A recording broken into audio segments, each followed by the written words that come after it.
নমস্কার, বঙ্গবাচা ইউটিউব চ্যানেলে আপনাদের প্রত্যেককে স্বাগত জানাই। শুভেন্দু অধিকারীর একটা নতুন প্ল্যান রয়েছে।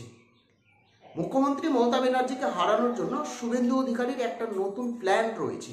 কি প্ল্যান? শুধুমাত্র মমতা ব্যানার্জিকে হারাবে সেটা নয়, তার সঙ্গে বিমান বন্দ্যোপাধ্যায়কে হারাবে। আমাদের রাজ্যে 294টি আসন রয়েছে বিধানসভা নির্বাচনে। যে কোনো নির্বাচনী ক্ষেত্রে যদি মমতা ব্যানার্জি দাঁড়ায়, তার বিরুদ্ধে কিন্তু শুভেন্দু অধিকারী দাঁড়াবে। তার সঙ্গে কিন্তু লড়াই করার জন্য শুভেন্দু অধিকারী প্রস্তুত রয়েছে। শুধু তাই নয়, তার সঙ্গে অর্থাৎ মমতা ব্যানার্জির সঙ্গে সঙ্গে বিমান বন্দ্যোপাধ্যায়কে হারাবে, এমনটা কিন্তু দিব্যি খেয়ে নিয়েছে, একেবারে প্রতিজ্ঞা করে নিয়েছে। যেখানেই দাঁড়াক, যে কোনো নির্বাচনী ক্ষেত্রেই দাঁড়াক না কেন মমতা ব্যানার্জি, তাকে হারাবেই হারাবে। 2021 সালে আমরা দেখেছি কাউন্টিং শুরু হয়েছে, মমতা ব্যানার্জি এগিয়ে রয়েছে। জি 24 ঘন্টার ঘোষণা করলো, মমতা ব্যানার্জি জয়ী হয়েছে। মধ্যখানায় বিদ্যুৎ বিচ্ছিন্ন হয়ে যায়, অর্থাৎ কারেন্ট চলে যায়, ইলেকট্রিসিটি চলে যায়। 5 মিনিট পরে আমরা জানতে পারি যে না, শুভেন্দু অধিকারী জয়ী হয়েছে। জানি না কোনো গন্ডগোল ছিল না কোনো কারচুপি ছিল, আমি কারো কাছে কোনো তথ্য প্রমাণ নেই। এবার কিন্তু সেইভাবে অর্থাৎ কাউন্টিংয়ে কি খেলা খেলবে শুভেন্দু অধিকারী?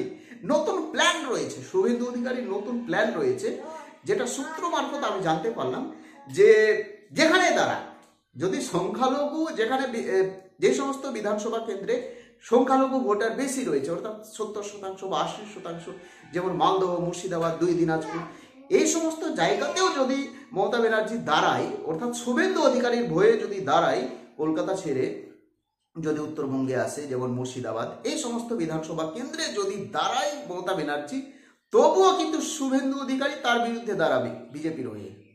এবং আসল খেলা খেলবে কাউন্টিং এর সময়, যেটা গুপ্তভাবে আমি সমস্ত তথ্য পেলাম। ভোট দিন, আপনারা মমতা ব্যানার্জিকে ভোট দিন, কিন্তু আসল খেলা হবে কাউন্টিং এর সময়। যেভাবে 2021 সালে ঠিক হয়েছিল, মধ্যখানায় ইলেকট্রিসিটি চলে গেছে। প্রথম তো জি 24 ঘন্টা দেখিয়ে দিয়েছে যে না, মমতা ব্যানার্জি জয়ী হয়েছে। ঠিক মধ্যখানায় ইলেকট্রিসিটি চলে যায়, বিদ্যুৎ বিচ্ছিন্ন হয়ে যায়। ঠিক 5 মিনিট পর আমরা দেখতে পেলাম মেন স্ট্রিম মিডিয়ায় দেখানো হচ্ছে যে না, শুভেন্দু অধিকারী বহু ভোটে জয়ী হয়েছে। ঠিক এই রকম খেলা কি আবার 2026 সালে হবে? ভয়ে কাঁপছে মমতা ব্যানার্জি, কারণ একবার তো তাকে হারিয়ে দিয়েছে। এত উন্নয়ন, এত উন্নয়ন, তবুও কিন্তু মমতা ব্যানার্জিকে পছন্দ করছে না রাজ্যের বাসিন্দারা, ভোটাররা। সেই ভয়ে কাঁপছে কিন্তু মমতা ব্যানার্জি, প্রাণে ভয় রয়েছে, জানে ভয় রয়েছে। দ্বিতীয়বার যদি হেরে যায়, তাহলে কিন্তু আর মুখ দেখাতে পারবো না, আর মুখ দেখাতে পারবো না। যেটা আমরা জানতে পারছি যে কলকাতার আশেপাশে তিনি দাঁড়াবে, কলকাতার আশেপাশে ভবানীপুরে দাঁড়াবে, যেটা সূত্র মারফত জানতে পারলাম। এবং সেই কেন্দ্রে নাকি শুভেন্দু অধিকারী দাঁড়াবে। একেবারে বুঝতে পারছেন, খেলা হবে, খেলা হবে। তার সঙ্গে বিমান বন্দ্যোপাধ্যায় যেখানে দাঁড়াবে, তার বিরুদ্ধে এমন একটা প্রার্থী দেবে, এবং সিপিএম কংগ্রেসও এবং আইএসএফ এমন একটা প্রার্থী দেবে যে বিমান বন্দ্যোপাধ্যায় জিততে পারবে না। বিমান বন্দ্যোপাধ্যায় জিততে পারবে না।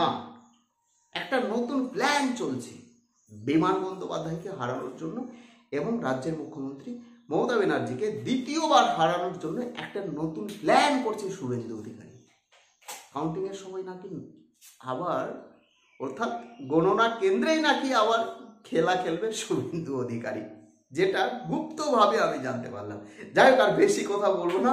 আপনারা প্রত্যেকে ভালো থাকবেন। বঙ্গ বাঁচাও, অর্থাৎ বাংলা বাঁচাও একটা নতুন ইউটিউব চ্যানেল। বাংলার যে ছেলে মেয়ে রয়েছে, বেকার ছেলে মেয়ে, তাদের কি বাঁচানো যাবে? তাদের কি বাঁচানো যাবে বেকারের হাত থেকে? কমেন্ট করে জানাবেন। প্রত্যেকে ভালো থাকবেন, সুস্থ থাকবেন। নতুন হয়ে থাকলে চ্যানেলটিকে সাবস্ক্রাইব করে দেবেন। জয় হিন্দ।